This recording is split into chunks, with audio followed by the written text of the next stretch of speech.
muy interesante. Salud al video. Es un tema complicado, la verdad. Es relativamente sencillito. Pero sí es muy importante, sobre todo por el principal órgano que interviene en este tipo de vías, que es el riñón.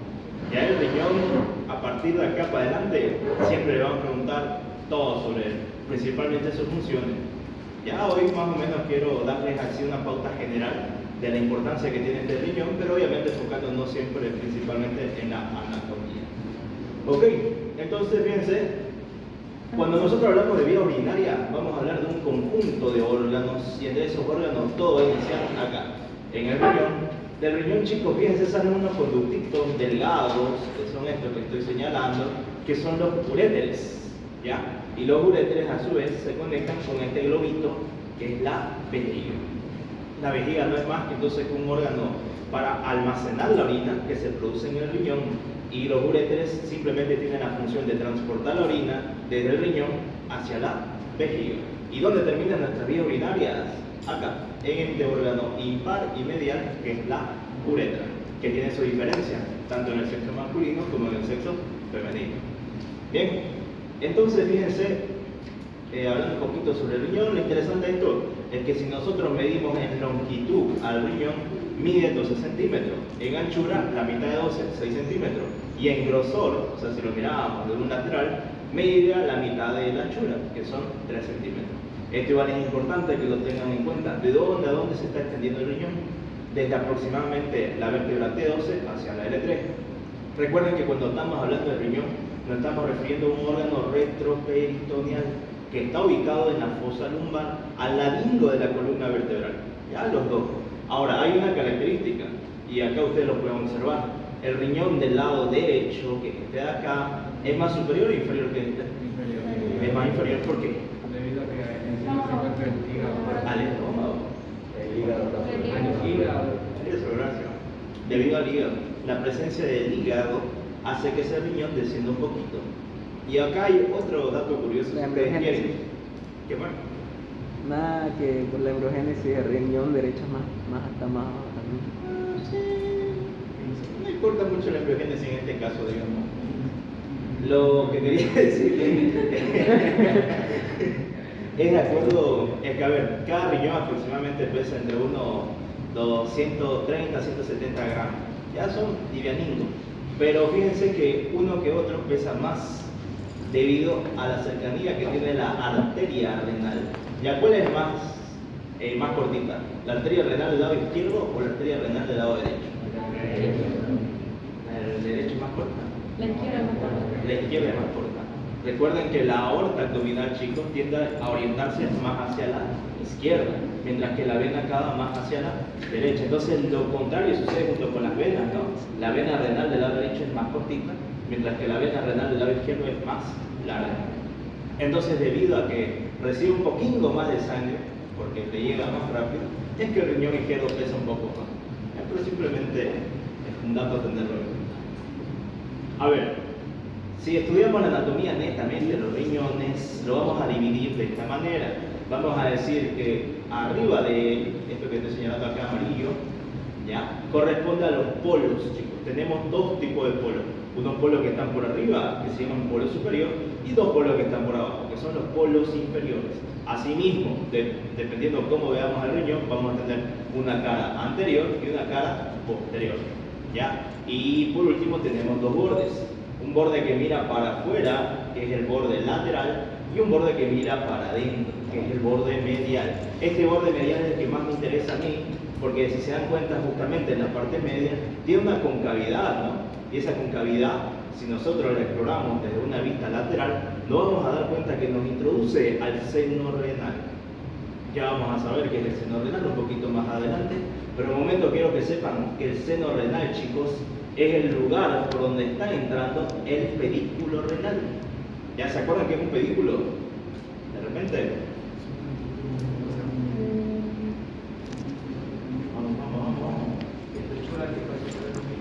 Eso, conjunto de estructuras que pasan por un hilio, ¿no? En este caso ese hilio sería mi seno renal.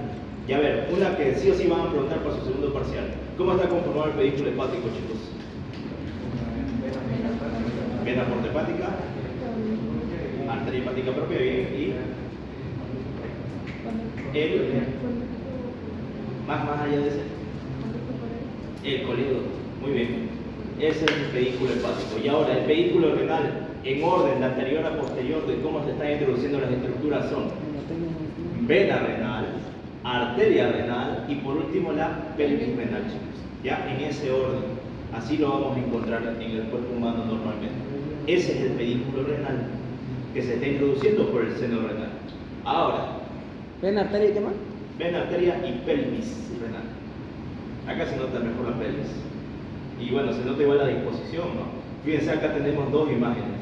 Les pregunto a ustedes. Una es anterior y otra posterior. ¿Cuál es esta? ¿Anterior o posterior? ¿Por qué? Porque el riñón de la más desahogada. Ya, dos observaciones buenas. Una de acuerdo a la disposición de los riñones, ¿no? Y otra de acuerdo a la disposición de la aorta también.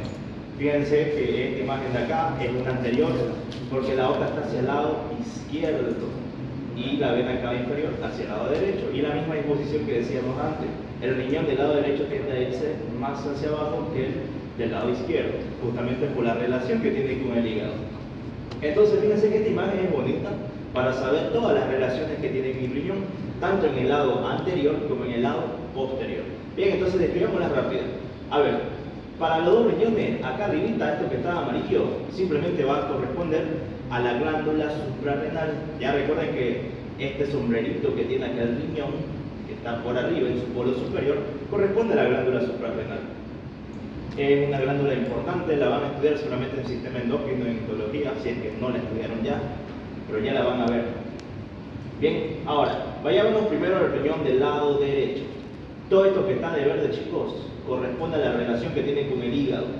Toda esta parte más interna corresponde al duodeno y toda esta última parte inferior corresponde al colon. Entonces esas son todas las relaciones que tiene el riñón del lado derecho. Ahora el del lado izquierdo, fíjense lo mismo, esta es glándula suprarrenal, esto de que está aquí el celestito corresponde al estómago, de amarillo el vaso, a esta altura acá del rosado el páncreas y esta parte inferior corresponde hacia las asas yeyunales. Bien, todo eso en la parte anterior.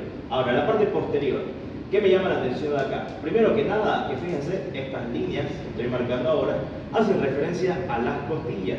Entonces, el riñón, ¿qué riñón es este? ¿Izquierdo o derecho? Derecho. El derecho, bien. El riñón del lado derecho, debido a que está más inferior, solo tiene relación con la última costilla, es decir, con la 12ª costilla. ¿Ya? Mientras que el riñón del lado izquierdo está en relación con la 11ª y la 12ª costilla, y entre ellos su espacio intercostal. ¿Ya? Eso es importante. Ahora, esa es la única diferencia que tienen. Luego, las relaciones son igualingas. ¿Ya? Yendo desde medial hacia lateral, vamos a tener aquí el amarillo, la relación que tiene con el músculo psoas mayor. En medio, el músculo cuadrado lumbar, y por último, acá por fuera, el músculo transverso del abdomen. Ya está relacionado entonces con esos tres musculitos. Prácticamente el riñón posteriormente, él está, si quieren ustedes decirlo así, echadito sobre esos músculos. Ya esa es su importancia. Bien. Ahora, si ustedes vieran acá esta imagen y yo les preguntaría, así por si acaso, ¿cómo creen que está fijado el riñón? Así ocupando esta imagen. Por sus vasos. Ya, por los vasos, ¿no? Aparentemente, los vasos serían lo único que lo sostienen. Sin embargo, no. Los pueden sostener, sí, de cierta manera, pero no son su principal medio de fijación. ¿Ya? De hecho, si nosotros sacamos los vasos, o sea, si hubiera esa incisión loca, si ustedes quieren, de sacar los vasos, el riñón seguiría ahí en su posición. ¿Y a qué se debe eso? A que tiene otros dos medios de fijación mucho más potentes. ¿Cuáles son esos? Acá esta imagen me ayuda bastante. Fíjense, acá tenemos un corte transversal, esto de aquí es mi riñón, esto es un corte sagital, aquí está mi riñón y arribita tenemos la glándula suprarrenal. Y ahora, ¿cuáles son esos dos medios de fijación que yo les estoy diciendo? El primero que nada, todo esto que está amarillito, que está por fuera de mi riñón, fíjense que igual, todo eso amarillito, chicos, hace referencia a grasa. Entonces la grasa peritoneal, ya que a este nivel del riñón se llama grasa perirrenal, así específicamente, es uno de los medios de fijación para mi riñón. ¿Ya? Pero hay uno más importante. Si nosotros nos vamos profundo a esa grasa perirrenal, nos vamos a encontrar con una fascia. Una fascia que se divide en dos hojas, fíjense. Tenemos acá se ve clarito, una hoja anterior y una hoja posterior. ¿Ya? Y a ver, resulta que cada una de estas hojas recibe un nombre. La hoja del lado anterior es conocida como fascia de Gerota, mientras que la hoja del lado posterior es conocida como fascia de Zuckerkabel, chicos. Ahí está, Zuckerkabel. La anterior es Gerota. Ya, fascia de Gerota y fascia de Zuckerkabel. Entonces, esta fascia, su principal función simplemente es mantener fijado al riñón. El Rubier nos describe que son prácticamente continuación del peritoneo parietal, ya que está en la parte posterior. Sin embargo, libros como el Latarier nos dicen que justamente esta fascia renal, porque el conjunto de estas dos hojitas corresponde a la fascia renal, esa fascia renal son más bien continuación de la fascia transversal que está por detrás del músculo transverso. No, pero bueno, como los doctores ocupan el Rubier, hagámosle caso al Rubier. ¿Ya? Bien, ahora, fíjense que hay una disposición importante igual, que estas hojas hacia el superior me están dividiendo al riñón de la glándula suprarrenal, o sea que no están juntingos, ¿ya? Es decir, que en algún posible caso en que nosotros queramos extirpar al riñón, podemos dejar tranquilamente a la glándula suprarrenal, ¿ya? Puede estar ahí. Ya, para eso funcionaría, por eso es muy interesante la división que se hizo. Y esos son los medios de filtración. Son facilitos, como se dan cuenta, no se olviden. Un detalle más, si nosotros no vamos más profundo de lo que es la fascia renal, no vamos a encontrar con una cápsula fibrosa, que así se llama, que la va a estar recubriendo en toda su totalidad al riñón, que aquí la están viendo. Fíjense cómo se hizo un pequeño corte. Todo esto, chicos, entonces cápsula renal, y esa cápsula renal en la parte media del borde medial se imagina, es decir, que se va para adentro junto con el pedículo renal, y una vez que está por dentro me empieza a formar un montón de tejido conjuntivo, que eso lo vemos una vez que se estudia la configuración interna. Entonces, ¿qué vamos a hacer ahorita? Vamos a hacer un corte sagital al riñón, es decir, lo vamos a dividir en una parte derecha y una parte izquierda, para estudiar cómo se ve toda esa cápsula renal fibrosa que está hecha de tejido conectivo por dentro. Así, chicos, tal cual. Entonces, fíjense, se la va a estudiar de dos maneras. A partir de este punto, ya en la parte interna del riñón, tiene dos partes. Una que es más clarita y que está por fuera, que corresponde a la corteza renal, y otra que está más medial y es más oscurita, que corresponde a la médula, chicos. ¿Ya? Entonces vamos a estudiar ahora una corteza y una médula renal, respectivamente. Bien, fíjense que este tejido conectivo, en un principio, forma estas columnas fibrosas. Aquí tengo una, aquí tengo otra, fíjense. Y esas columnas fibrosas me sirven para delimitar estas otras estructuras. Bien, pero primero, ¿cómo se llaman esas columnas? Son las columnas renales de Bertin. ¿Ya? Entre ellas me están delimitando a esta otra estructura que tiene forma triangular, que se la conoce como las pirámides de Malpighi. Ya, eso lo tienen que saber, eso es importante. Ahora, las pirámides de Malpighi normalmente van entre unas 8 a 12 aproximadamente. ¿Ya?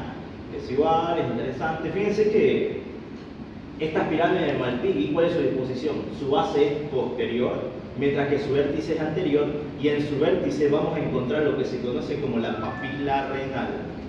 Ahora, ¿cuál es la característica que tiene esta papila renal? Resulta que si nosotros la miramos en un microscopio, esta papila renal tiene esta forma, como si fuera la cabeza de un salero, ¿ya? Es decir, que tiene un montón de agujeritos. Y esos agujeritos son importantes, porque por cada uno de estos agujeritos está desembocando un túbulo colector, que me está prácticamente llevando toda la orina que se estaba formando en el riñón. ¿Ya? Ahorita lo vamos a ver bien eso, pero no se olviden de ese detalle. A través de la papila renal desembocan los túbulos colectores. Eso es importantísimo. Ya, a ver, ¿qué más?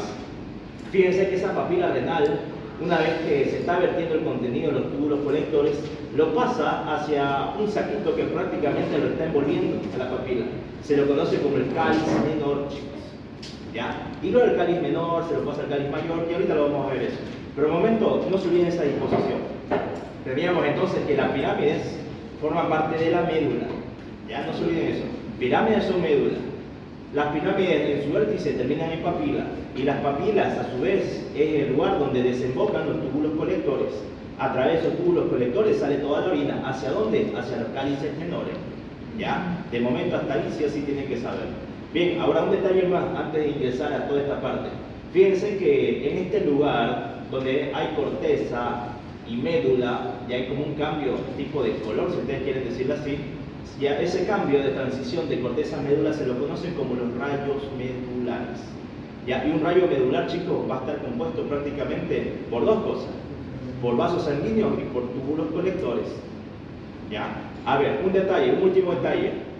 Fíjense, el conjunto de corteza junto con pirámide renal y su respectiva papila, es decir, fíjense, todo un sector así, se lo conoce como lóbulo renal. Entonces los lóbulos renales igual son entre 8 a 12 aproximadamente. Pero a ver, cada rayo medular ya corresponde a un lobulillo renal. Ya parece un trabalengua, pero ahorita que lo vamos a entender mejor con otra imagen. Ya no se olviden de eso. Un lóbulo renal es corteza con su pirámide medular y la papila. Y un lobulillo renal va a ser prácticamente compuesto por cada rayo medular. ¿Ya? Y hay aproximadamente unos 8 a 12 rayos medulares en cada pirámide. ¿Ya? A ver, para que se entienda mejor. Fíjense, acá hay un riñón. ¿Qué hicimos? Estamos extrayendo un lóbulo específicamente. Y ahora vamos a ver microscópicamente cómo se ve un rayo medular, chicos. ¿Ya? A ver, ¿cuál es la célula por excelencia del parénquima renal, chicos? La nefrona. Vamos a ver cómo está compuesta una nefrona así rápidamente. Fíjense, vamos a hacer acá un agrandamiento de toda esta zonita. Entonces, todo esto que está por fuera va a ser la corteza y todo lo que va a estar por debajo va a ser mi médula. ¿Ya? Tenemos a la corteza y tenemos a la médula. Bien, ¿cómo está entonces compuesta una nefrona? Fíjense, todo va a iniciar a nivel de la corteza con una estructura que tiene forma de copa, que se la conoce como la cápsula de Bowman. Importantísima esa cápsula de Bowman. Ahora, ¿qué pasa con esta cápsula? Resulta que le va a llegar una arteriola, que se la conoce como arteriola aferente. A ver, este término creo que ya lo conocen. ¿Saben qué es una arteriola? ¿Han escuchado sobre eso, no? Cuando ustedes estudian los vasos sanguíneos, a los vasos sanguíneos de gran calibre, por ejemplo, se les puede llamar arteria o vena. Mientras va disminuyendo su calibre, en el caso de ser arteria, se llaman arteriola. Y luego, ¿cuáles son los vasos sanguíneos más chiquitos que tenemos? Los capilares. De capilares pasan a vénulas y de vénulas a venas propiamente, ¿no? Y así va. Entonces, fíjense, aquí tenemos una arteriola que en este caso es aferente. Aferente porque llega, ya le está llegando al riñón. Eso quiero que lo sepan. Bien, y si es arteriola, ¿qué va a pasar? ¿Se va a convertir en qué? Los vasos sanguíneos más pequeños. Eso se va a capilarizar. Bien, fíjense, y luego de que se capilariza, sale ahora una arteriola. Entonces va a ser arteriola eferente. Ya son dos cosas distintas. Aferente llega, eferente sale. Y a ver, en este proceso de cápsula de Bowman, donde se está capilarizando la arteriola aferente, chicos, a esto se lo conoce como el glomérulo renal. Glomérulo muy importante. ¿Por qué? Porque a este nivel es donde la nefrona empieza a absorber toda la sangre del cuerpo. Recuerden que si bien la principal función del riñón es formar la orina, por la orina no simplemente se sale agua y ya, no, sino que también se están desechando todos los metabolitos tóxicos de nuestro cuerpo. ¿Ya? Entonces el riñón, ¿qué se encarga? De filtrar toda esa sangre, de filtrar toda la sangre. Y una vez que filtró esa sangre, se reabsorbe lo bueno que tenemos para el cuerpo. Pero lo que no nos sirve, se termina eliminando por la orina. Así funciona. ¿Ya? Entonces todo inicia acá, en el glomérulo. Ahora, no solamente se queda en cápsula de Bowman, fíjense que va a continuar. Es un túbulo contorneado proximal porque es el que está más cerca, ese era el término. Bien, luego ese túbulo contorneado proximal se hace recto, por eso se llama túbulo recto proximal, seguimos ahí. Se forma un asa, chicos, una curvatura que corresponde al asa de Henle. Luego de esa asa de Henle vuelve a ascender otro túbulo recto, pero este ya no está cerca, está más lejos, entonces se llama túbulo recto distal. Bien, y así como había un túbulo contorneado proximal, también va a haber un túbulo contorneado distal. Entonces, de momento aquí estamos viendo cómo se va estructurando una nefrona. ¿Se está entendiendo eso? Sí, ¿no? Bien. Ahora, acá hay un detalle importante. Y esto quiero que lo aprendan hoy y no se olviden nunca más. Les voy a ahorrar horas de estudio, chicos. A ver, fíjense que esto es un dibujo esquemático. Ya no es así tal cual la disposición de la nefrona. Porque de repente el túbulo contorneado proximal y también el distal están rodeando a mi glomérulo. Lo que quiero que sepan es que justamente una de esas partecitas de este túbulo contorneado distal está en comunicación con la arteriola aferente. Ya, aquí vamos a hacer, fíjense, imagínense que este es mi culo contorneado distal. Y acá va a estar lo que es mi arteriola aferente. Ahora, ¿qué quiero que sepan de esto? Que esta comunicación, esta relación que tienen el tubo contorneado distal con la arteriola aferente es importantísima.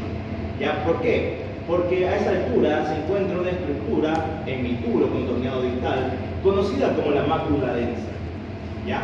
Y también a esa misma altura, en mi arteriola aferente, hay un conjunto de células conocidas como las células juxtaglomerulares. ¿Ya? Eso es importantísimo. ¿Por qué?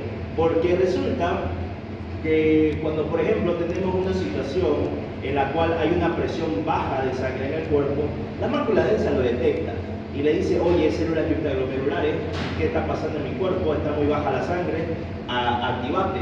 Y al activarse esas células liberan una enzima que se la conoce como la renina. ¿Ya? Y ahorita se los quiero explicar un poquito más eso porque es importantísimo que lo sepan. Pero a ver, de momento, fíjense, el conjunto de mácula densa con arteriola aferente se lo conoce como el aparato juxtaglomerular. ¿Ya? A ver, esto es facilito, chicos. Parece complicado, pero no es. Entonces, fíjense, vamos a hacer esto acá. Tenemos una situación en la cual hay una presión arterial baja.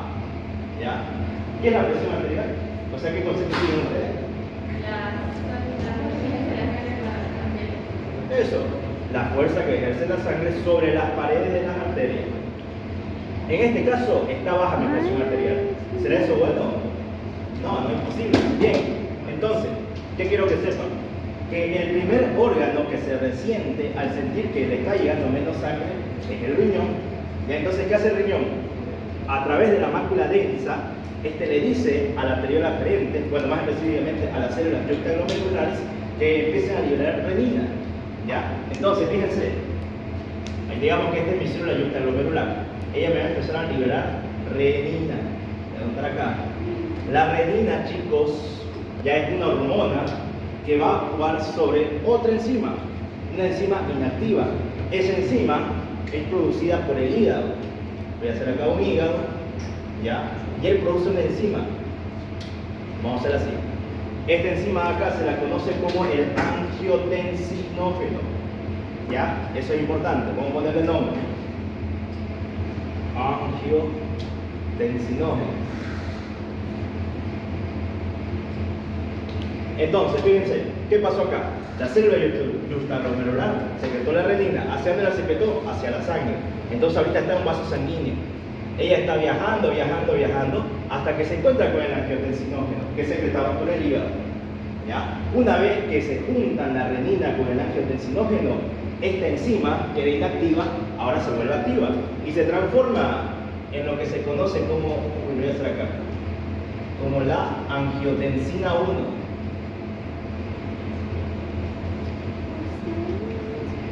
¿Ya? Eso es importante. A ver, por último, paso una cosa más, para que vean que no es tan complicado.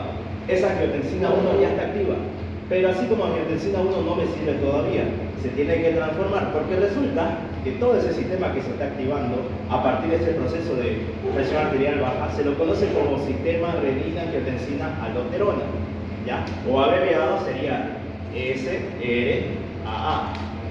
Entonces, a ver, ya tenemos que mi renina junto con el angiotensinógeno formaron la angiotensina 1. ¿Qué sigue ahora? Esa angiotensina 1 sigue viajando por la sangre y se tiene que llegar, o bueno, ella tiene que llegar, mejor dicho, hacia mis pulmones, chicos. Ya aquí, a nivel de los pulmones. Resulta que los capilares de los pulmones producen otra enzima, que se la conoce como la enzima convertidora angiotensina 2, enzima convertidora angiotensina 2, abreviada sería ECA2. Así, ECA2. ¿Y cuál es la función de esa enzima? Convertir a la angiotensina 1 en angiotensina 2, técnicamente.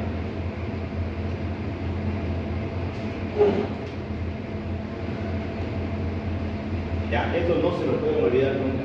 Entonces, fíjense, este sistema de angiotensina-aldosterona, ¿por qué se activó? Porque había presión arterial baja. ¿Quién lo detectó? La mácula densa. ¿Qué hizo la mácula densa? Le dijo a las células juxtaglomerulares que empiezan a secretar renina. ¿Qué hizo la renina? Empezó a viajar por la sangre y se encuentra con una enzima inactiva que es producida por el hígado, el angiotensinógeno. Se formó entonces de esa manera la angiotensina 1. Luego, ¿qué pasó con esa angiotensina 1? Se dirigió hacia el pulmón, ya que los capilares del pulmón producen otra enzima, que es conocida como la enzima convertidora de angiotensina 2. Entonces, cuando se encuentra la angiotensina 1 con la ECA2, se transforma en angiotensina 2. ¿Ya? Y acá, chicos, ya sucede algo importantísimo y que lo tienen que saber. La angiotensina 2 es el vasoconstrictor natural más potente del cuerpo humano. Ya no hay quien le gane. ¿Y a qué me refiero con eso? Porque me parece chino lo que le estoy diciendo, no, vasoconstrictor. Ya, a ver, recuerden que seguramente esto lo vieron en esto, que digamos este es un vaso sanguíneo normal, no pasa nada. Pero de repente este vaso sanguíneo tiene dos estados, uno que se hace grande y uno que se hace chiquitingo, ¿no? O sea, disminuye su luz, y el otro aumenta su luz. Cuando aumenta su luz, ¿cómo se llamaba? Vasodilatación. Y cuando disminuye, vasoconstricción. Bien, entonces, ¿qué decíamos que era la angiotensina 2? Un vasoconstrictor muy potente, ¿no? Entonces, a ver, para relacionar esto de acá, vamos a combinar una cosita más, que esto, no recuerdo si lo preguntan en biología, pero ahora que así se lo van a preguntar en fisio, y es algo básico, porque sí o sí lo tienen que saber. Ya es cómo está conformada la fórmula fisiológica de la presión arterial. O sea, ¿de qué depende la presión arterial del cuerpo? Son de dos cosas, chicos. ¿Ya? Simplemente es, presión arterial va a ser igual al gasto cardíaco más la resistencia periférica vascular. Ya, digámoslo rápidamente. ¿Qué es el gasto cardíaco? No es más que la cantidad de sangre que el corazón expulsa en cada contracción, en cada sístole. ¿Ya? Normalmente, ¿cuánto debería expulsar? Entre unos 4 a 5 litros aproximadamente. Bien, ¿y qué es la resistencia periférica vascular? Básicamente son los procesos por los que pueden pasar los vasos sanguíneos, ya sea en una vasodilatación o en una vasoconstricción. Ya ver, ocupemos la lógica. Si hay un aumento del tamaño del vaso, es decir, estamos en una vasodilatación, ¿será que es más fácil que pase la sangre o más difícil? O sea, ¿hay más resistencia o menos resistencia? A ver, ¿qué dicen? ¿Vuelve a repetir? A ver, fíjense, estamos ahorita en un proceso de vasodilatación. Ya recuerden que es un vaso, por ahí está pasando la sangre. Ya, entonces, si estamos en vasodilatación, ¿será que hay más resistencia para que pase la sangre o menos resistencia? Menos resistencia. Menos resistencia, exacto, porque el calibre del vaso aumentó. Pero, ¿qué pasaría si tenemos vasoconstricción? ¿Será que hay más resistencia o menos resistencia? Hay más resistencia. Entonces, ¿qué quiere decir? Que la angiotensina 2 sea un potente vasoconstrictor, que va a aumentar la resistencia periférica vascular. Y si la resistencia periférica vascular aumenta la presión arterial. ¿Y cuál es nuestro problema inicial? Disminución de la presión arterial. Entonces ya se está compensando, si se dan cuenta. ¿Ya? Pero a ver, nuestro sistema se llamaba sistema renina angiotensina aldosterona. Entonces, hasta aquí solo tenemos angiotensina. ¿Y dónde está la aldosterona?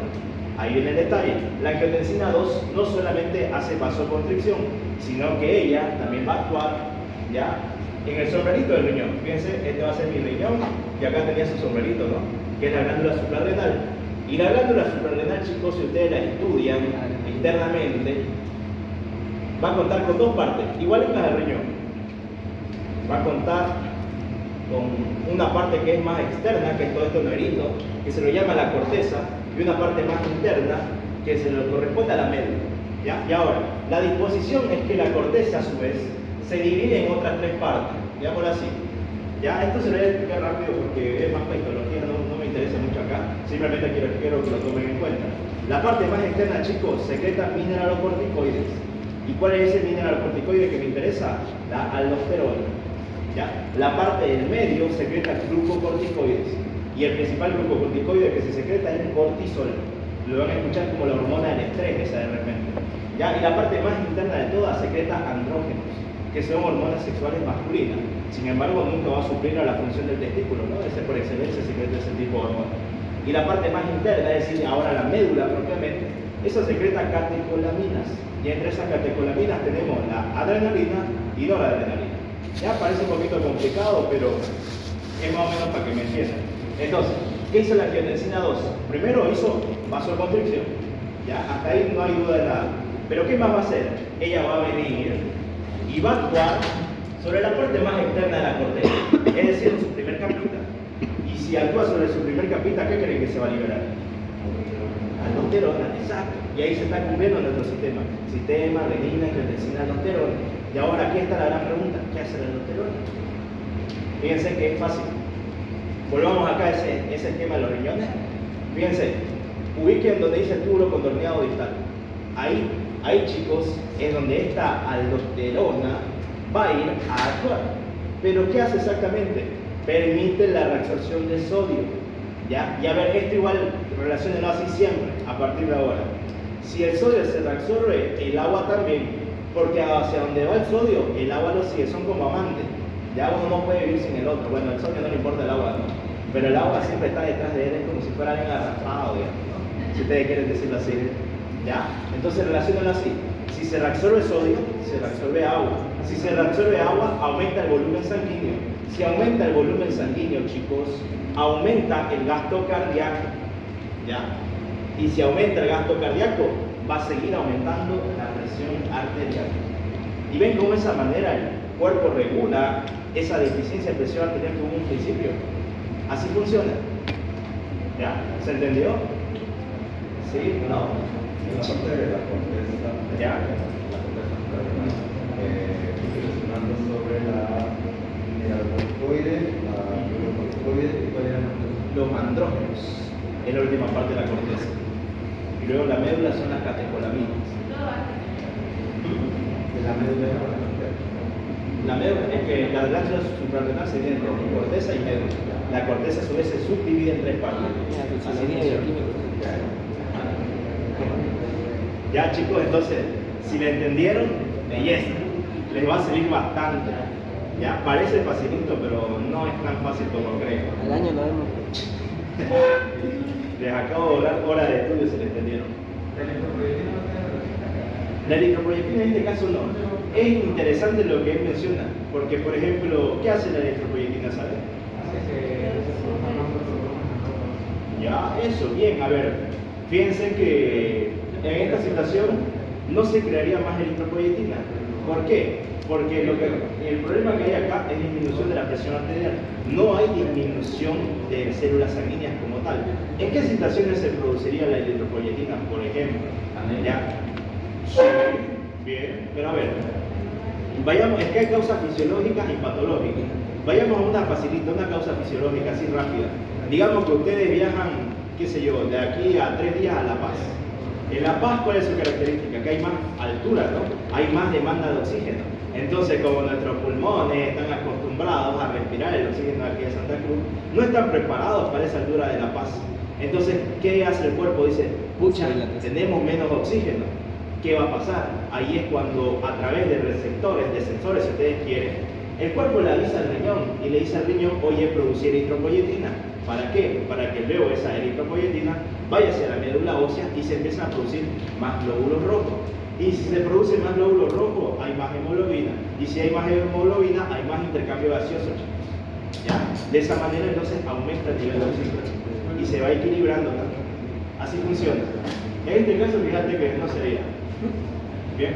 Pero sí, igual de hecho, cuando hay un trastorno patológico en el riñón, que se lo conoce como insuficiencia renal, igual puede predisponer a anemia, porque justamente no se está produciendo eritropoyetina. Y si no hay eritropoyetina, no hay quien estimule la producción de glóbulos rojos. Ya, así funciona. Bien, pero continuemos acá. Entonces teníamos a la cápsula de Bowman, luego los túbulos contorneados, tanto proximal, venía casi curvado, se formaba la asa de Kennedy, luego teníamos a los túbulos contorneados distales. ¿Ya? ¿Y dónde termina todo esto? Resulta que todos los túbulos contorneados distales, estas nefronitas, van a venir y van a desembocar en un túbulo más grande, que se lo conoce como el túbulo colector. Ya, fíjense, digamos que acá hay un túbulo contorneado distal, acá hay otro, acá hay otro, acá hay otro, y así sucesivamente. Ya, entonces varios túbulos contorneados distales vienen y desembocan en túbulos colectores, y tenemos un montón de túbulos colectores. Un conjunto de todos esos túbulos colectores me forman rayos medulares, chicos. Ya se acuerdan que el rayo medular no era simplemente más que la transición de la corteza hacia la médula. Bueno, un rayo medular en sí está formado entonces por un conjunto de los túbulos colectores. ¿Ya? Ahora fíjense, Cuando varios de esos túbulos colectores se juntan, me forman un túbulo más grande todavía, que ese se lo conoce como el túbulo colector de Begin. ¿Ya? Y por último, ya con esto terminamos, esta parte de acá, ¿dónde va a desembocar el túbulo colector, chicos? Que yo les decía. ¿Dónde desembocan los túbulos colectores? En la papila renal. En las papilas renales. Bien, ahí está. Ya, recuérdenlo. Si esto es una pirámide renal, en su vértice estaban las papilas renales. Ya, entonces fíjense cómo se fue formando toda la orina, porque a esta altura ya se está absorbiendo la sangre. ¿Ya? Y por la sangre va a pasar por todo este proceso de los túbulos. Y todo lo que sirve, el cuerpo lo va a volver a reabsorber. Lo que no sirve se va a formar como orina y se va a eliminar por los túbulos colectores. Entonces los túbulos colectores se comunican con las papilas se comunican con los cálices menores se comunican con los cálices mayores con la pelvis renal y la pelvis renal con el ureter, para finalmente llegar hacia la vejiga y para que ocurra el reflejo de la micción, sea expulsar esa orina a través de la uretra. Así funciona. ¿Ya? Bien, a ver. Veamos ahora un poquito de la irrigación. ¿Se entendió toda esta última parte? Porque es importante, chicos. ¿Ya? Sí o sí lo tienen que comprender eso. Porque riñón y cualquier tema, sea histología, fisiología, patología, lo que ustedes quieren, es un tema complicadito. No es fácil de entender. ¿Ya? Así que si lograron comprender algo de acá, belleza. Al menos ya tienen una base. Carlos. ¿Ah, no? ¿Ninguna pregunta? Bueno. Bien, veamos un poquito de la irrigación de los riñones, chicos. A ver, fíjense, esta arteria es la principal de toditas que me va a irrigar al riñón, ya que a partir de esta se va a ramificar y me va a dar las distintas ramas arteriales del riñón. ¿Cuál es esta de acá? Es la arteria renal. ¿De dónde nace la arteria renal? La aorta abdominal. ¿A qué altura? L1. L1. Bien. Y esta ramita que está yendo, que están haciendo en la arteria renal, que se va para arriba, que no se mete en el riñón. Eso, suprarrenal inferior. Pregunta de examen, chicos. Irrigación de la glándula suprarrenal. ¿De dónde nacen las suprarrenales superiores? De las diafragmáticas inferiores. Diafragmáticas inferiores. Las medias. Directamente a la aorta. Bien, directamente a la aorta abdominal. Y las inferiores ya estamos viendo que nacen de la arteria renal. Ya no se olviden de eso. Ahora, fíjense, esta arteria renal se dirige hacia el seno renal y antes de penetrar en él se bifurca en una arteria renal segmentaria anterior y una segmentaria posterior. Y a partir de eso se sigue ramificando y ramificando más. A ver, fíjense, acá le pongo. De todas esas ramificaciones me interesa que ustedes sepan la siguiente. Las arterias que van por las partes laterales de las pirámides, ya fíjense, por cada pirámide en su parte lateral, se las conocen como arterias interlobulares, porque están entre cada lóbulo del riñón. Ya, por eso se llaman así. Y ahora, cuando esas arterias interlobulares llegan hacia la base de la pirámide, reciben otro nombre. Son conocidas como las arterias arqueadas o arterias artiformes. Es lo mismo. ¿Ya? Y ahora, fíjense que a partir de estas arterias arqueadas nacen un montón de arterias verticales, chicos. Esas arterias verticales son conocidas como las arterias interlobulares.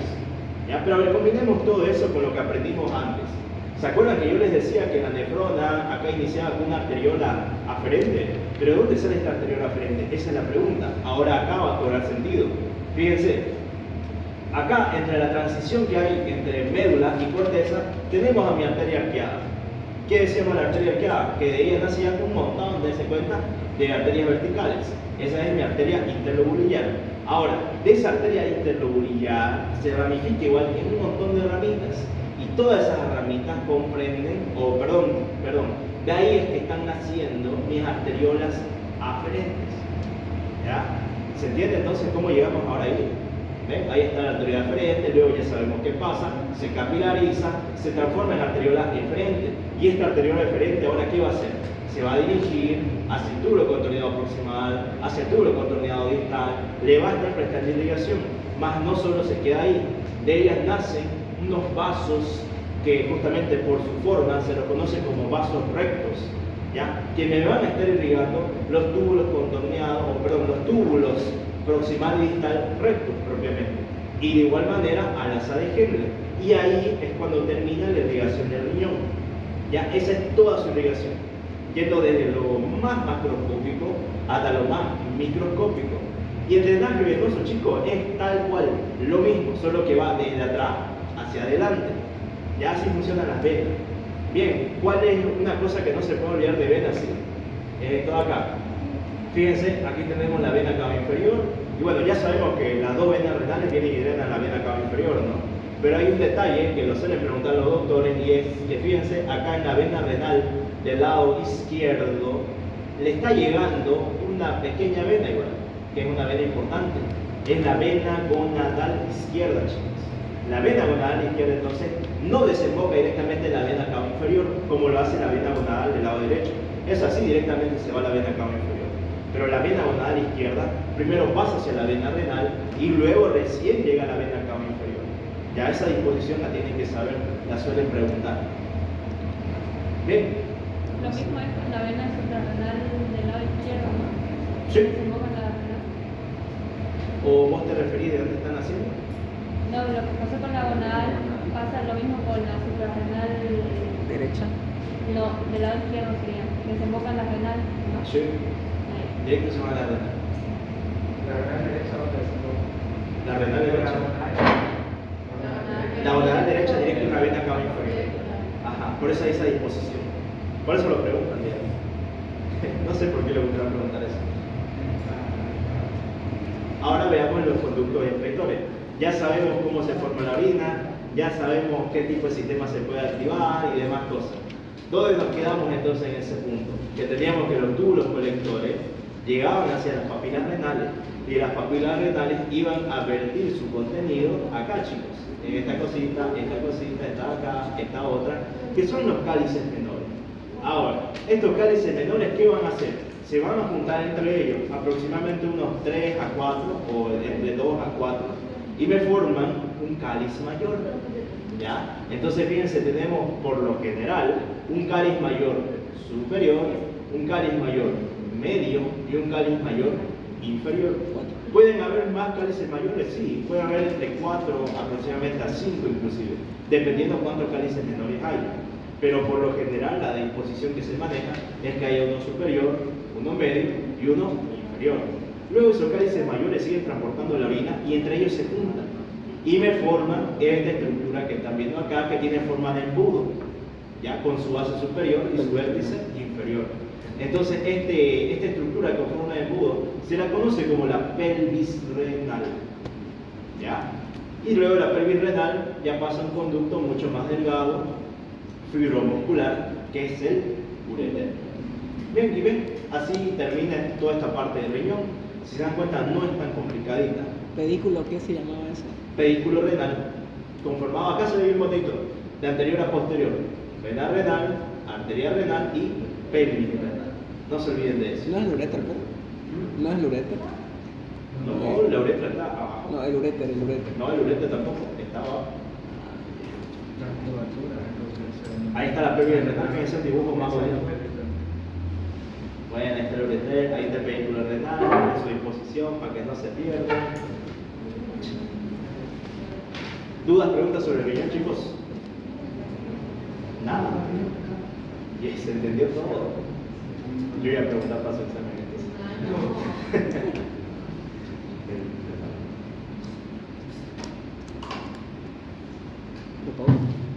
Ya. A ver, entonces continuemos con los conductos excretores de los riñones. Ya vimos que se formó la orina, ya vimos que pasó la pelvis renal y ahora vamos a estudiar este conductito fibromuscular que es el ureter.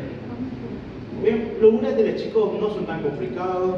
¿Qué tenemos que saber? Para empezar, que ellos comunican, o bueno, están transportando la orina desde el riñón hacia la vejiga. ¿Ya? ¿Cuánto miden en longitud? Es igual, lo suelen preguntar. 25 centímetros. ¿Qué otro órgano mide 25 centímetros? El Esófago, estómago y duodeno. Esas 4 cosas. Ya siempre les preguntan, no sé por qué. Esófago, estómago, duodeno y uréteres miden 25 centímetros. ¿Ya? Sí. Ahora, los uréteres anatómicamente lo vamos a estudiar en 2 porciones. Una porción abdominal y una porción pélvica, chicos, propiamente. ¿Ya? Ahorita vamos a saber cuándo se transforma en porción pélvica. Otro detalle más, vamos a estudiar 3 estrechamientos, importantísimos. El primer estrechamiento sucede a nivel superior en la transición de pelvis renal a ureter. Ya se lo conoce como la unión pielo-ureteral, así lo recibe. ¿Ya? Ese es el primer estrechamiento, entonces, o estrechamiento superior del ureter. Ahora, el segundo estrechamiento lo vamos a ver un poquito más abajo. Fíjense que el ureter va descendiendo casi verticalmente y en un principio está adosado a este músculo de acá, o sea, está echadingo sobre él, es el músculo psoas mayor. Luego se dirige lateralmente a él para finalmente tener esta relación importante, ya a la altura ya de la pelvis, en su porción pélvica, donde justamente se está bifurcando las ilíacas comunes. El ureter, chicos, lo cruza y encuentra su estrechamiento medio. ¿Ya? Entonces el estrechamiento medio del ureter está ubicado justamente en su relación con la bifurcación de las ilíacas comunes o primitivas. ¿Ya? Ahí tenemos el estrechamiento medio. Una vez que llegó a este punto, ya estamos hablando de la porción pélvica del ureter, ¿ya? Porque está pasando por el orificio pélvico superior. ¿Y cómo está conformado el orificio pélvico superior? Por el sacro y el hueso coxal. ¿Ya? Cuando veamos que es muy inferior, ahí se lo voy a mostrar bien. Pero a ver, a esta altura de acá, entonces, fíjense, se lateraliza a la cavidad pélvica y de ahí se va a dirigir hacia la base de lo que es la vejiga. ¿Ya?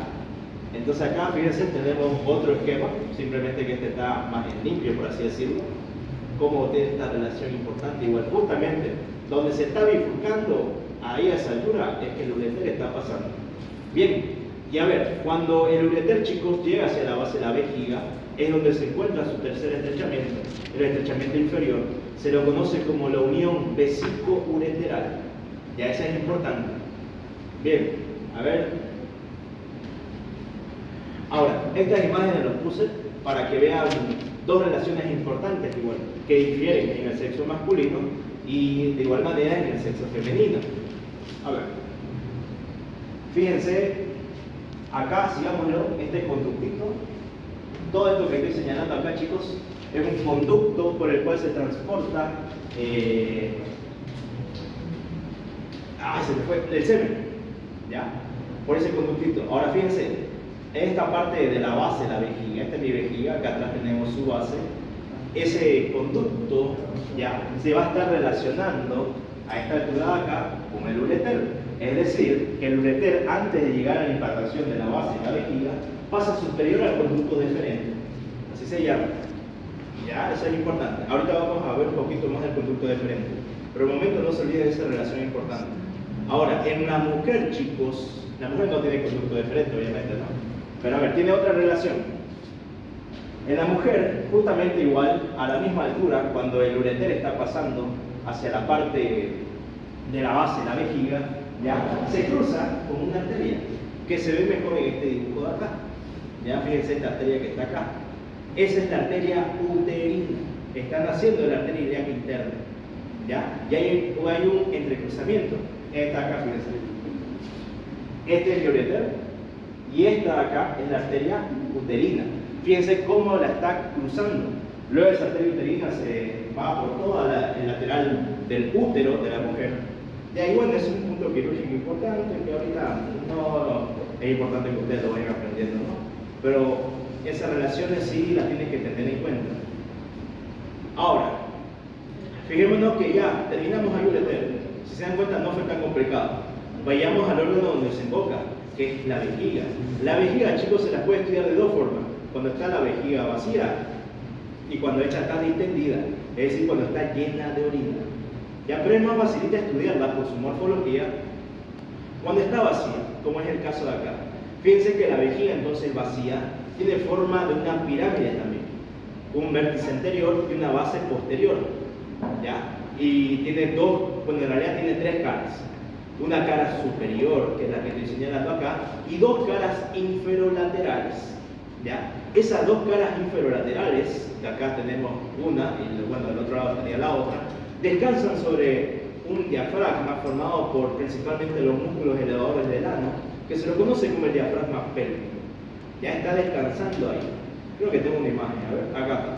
Fíjense, a esta altura hay un conjunto de varios músculos que se lo conoce como el diafragma pélvico. Este es mi vejiga, chicos. Ya les pregunto, este es una imagen sacada, bueno, un corte masculino o femenino. ¿Y por qué? Femenino, por el grupo. La próstata. Ah, ya vieron la próstata. ¿Por qué? Porque no hay útero, chicos. ¿Cuál es la disposición? A ver, viene la sínfisis del pubis. Por detrás de la sínfisis del pubis, la vejiga. Y en el caso de la mujer, detrás de la vejiga, el útero. Detrás del útero, el recto. Ya así funciona. Y entre el útero y el recto se formaba un fondo de saco. ¿Se acuerdan cómo se llamaba? Fondo de saco de Douglas. Fondo de saco de Douglas. Bien. Fíjense. Entonces, acá, ¿qué estamos haciendo? Hicimos un corte a esta altura de acá para poder observar la base de la vejiga. Esta, de hecho, es la parte más importante que hay que tener en cuenta a la hora de estudiar la vejiga propiamente. ¿Ya? Porque después las caras inferiores simplemente tienen esa relación de que están adosadas sobre el diafragma pélvico. Y la única porción que está peritonizada, por así decirlo, es la cara superior de la vejiga. ¿Ya? Que ya describimos igual sus relaciones. Entre la vejiga y el útero se forma otro fondo de saco, que es el fondo de saco vesicouterino, y en el caso del hombre sería entre la vejiga y el recto, fondo de saco recto vesical, así sucesivamente. Ya entonces igual, lo que no cambia es que la cara superior es la única parte que está recubierta por peritoneo, todo lo demás no. ¿Ya? Bien. Ahora, volvamos acá entonces, ¿qué hicimos? Vamos a hacer un corte a esta altura para poder observar la parte posterior de la vejiga, chicos, lo que corresponde a sus bases. ¿Ya? Y acá hay dos disposiciones interesantes. Fíjense que más hacia afuera tenemos fibras musculares, pero que están con una forma trabeculada, es así curviada, si ustedes quieren, serpenteante. Pero hay una porción que delimita justamente una forma de triángulo, en la cual no existen estas trabéculas musculares, sino que toda esta porción son fibras musculares lisas. ¿Ya? Y toda esta porción que está compuesta por fibras musculares lisas netamente, se lo conoce como el trígono vesical. Importantísimo ese trígono vesical. ¿Cómo está conformado el trígono vesical? Por los tres ángulos de la vejiga. ¿Cuáles son esos ángulos? Fíjense, tenemos acá dos ángulos superiores y un ángulo inferior. Los dos ángulos superiores, chicos, corresponden a este pequeño orificio que se lo conoce como el meato ureteral, porque justamente a esa altura el ureter termina ya para vertir su contenido en la vejiga, y el ángulo inferior, que es uno solito, corresponde a lo que se conoce como el cuello de la vejiga, donde ya está iniciando el último órgano de mi sistema urinario, que es la uretra. ¿Ya? Entonces ese es importante, ese trígono vesical. Bien, por último entonces tenemos ahora a la uretra. Fíjense que acá van a ver dos imágenes. Esto obviamente de un cuerpo masculino, este es de un cuerpo femenino. ¿Ya? Estudiar la uretra masculina es un poquito complicado, tenemos que prácticamente primero entender cómo está compuesto ese órgano, así que simplemente vamos a mencionar su relación importante. Fíjense cómo va. Entonces, chicos, volviendo a lo que estábamos viendo en la anterior imagen, esto de acá, todo esto, chicos, es el conducto deferente de un lado. Aquí tenemos el conducto deferente del otro lado. Ya tenemos dos testículos, cada testículo tiene su conducto deferente. Entonces, ¿qué pasa con los conductos deferentes? Ellos llegan de igual manera como el ureter, que es el que está aquí de más amarillito, igual penetran en la base de la vejiga. Pero aquí está la relación importante que tienen, que luego los conductos deferentes desembocan en la uretra. ¿Ya? Por eso es que por el orificio uretral en el hombre sale tanto la orina como el semen. ¿Ya? Es por esa comunicación. Bien, pero a ver, fíjense que en la mujer evidentemente no hay conducto deferente, pero sí tienen uretra. ¿Ya? Y la uretra masculina, chicos, a ver, si este es vejiga, este es cuello vesical, fíjense, la uretra masculina es todo esto que estoy señalando. Tiene tres porciones. Una porción que está recubierta por la próstata, que es la uretra prostática, otra porción que se la conoce como la uretra membranosa, y por último, la uretra esponjosa, porque está en relación con el cuerpo esponjoso del pene. ¿ya? Y ahí termina ya en el meato uretral. Bien, en el caso de la mujer, la uretra es más cortita, mide entre unos 3 a 4 centímetros, si no estoy mal, ¿ya? Y a ver, acá esto es importante que lo sepan. Fíjense que a diferencia del hombre, los agujeros por donde salen la orina no es el mismo que la cavidad vaginal. Si tenemos acá, tenemos a los labios mayores, los labios menores. Esto de acá, chicos, corresponde a la entrada del conducto vaginal. Por arriba del conducto vaginal nos encontramos con este orificio. Este es el orificio de salida de la uretra. Ya eso lo tienen que saber. Y por arriba ya nos encontramos con este órgano de acá, que es el clítoris, que está ubicado justamente en la conjunción superior de los dos labios menores. Ya ahí tienen una imagen real, es lo mismo, labios mayores, labios menores, el conducto vaginal, la uretra y el clítoris. Así sucesivamente. ¿Ya? Así funciona. Bien, ¿y eso? ¿Dudas, preguntas?